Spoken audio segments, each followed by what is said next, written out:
Сәлем достар, бүгін осындай жұмсақ әрі үлкен болып шығатын красный барқыт тортын жасаймыз. Ол үшін бізге кефирге красительді қосып, оны жақсылап араластырып аламыз.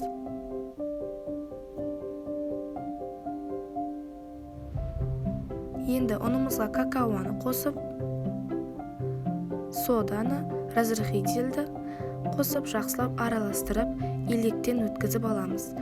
Бірақ басқа ыдысқа өткізіп алу керек. Мен бұл жерде қателескенмін. Бірінші рет жасауым болатын.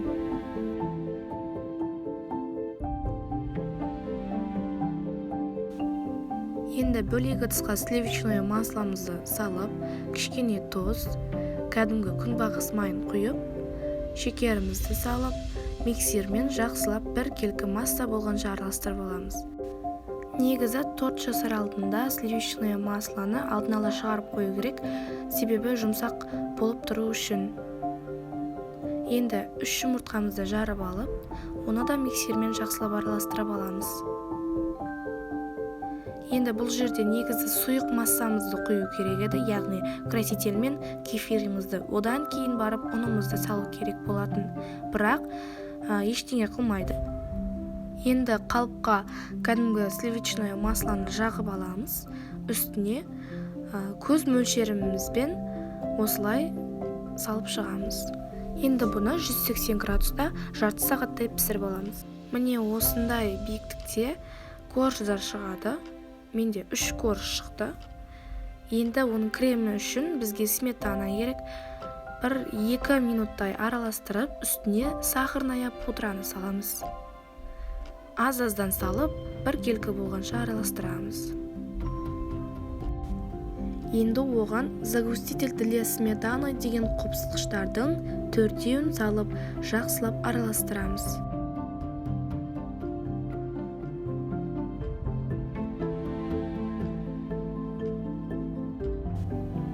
Миксермен 3 минут немесе 4 минут араластырсақ жеткілікті. Осындай өз қалпын ұстайтын крем болады. Енді 3 корждарымыздың 1-еуінің бетін осылай алып аламыз. Үстіне ұнтақтап сепкенге керек болады. Енді өзіміздің жалпақ тарелкамызге астына кішкене крем жағып, сырғанап кетпеу үшін коржымыздың үстіне көзбен шамалап кремімізді салып, бір келкі қылып жағамыз.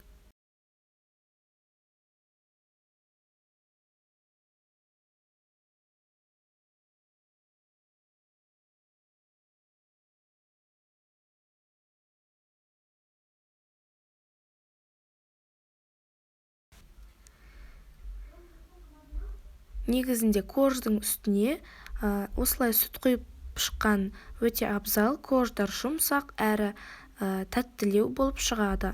Мен бірінші корждың үстіне сүт құюды ұмытып кетіппін, бірақ ешқандай өзгеріс қатты байқалған жоқ.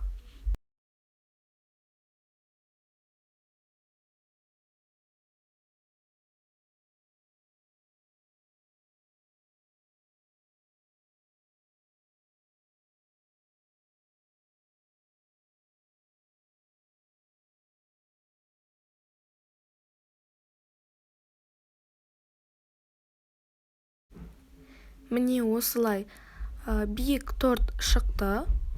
Енді жаңағы бөліп алған коржымызды майдалап, осылай жан жақтарына, үстілеріне өздеріңіз қалауларыңызша безендіріп шығыңыздар. Міне осындай биік торт.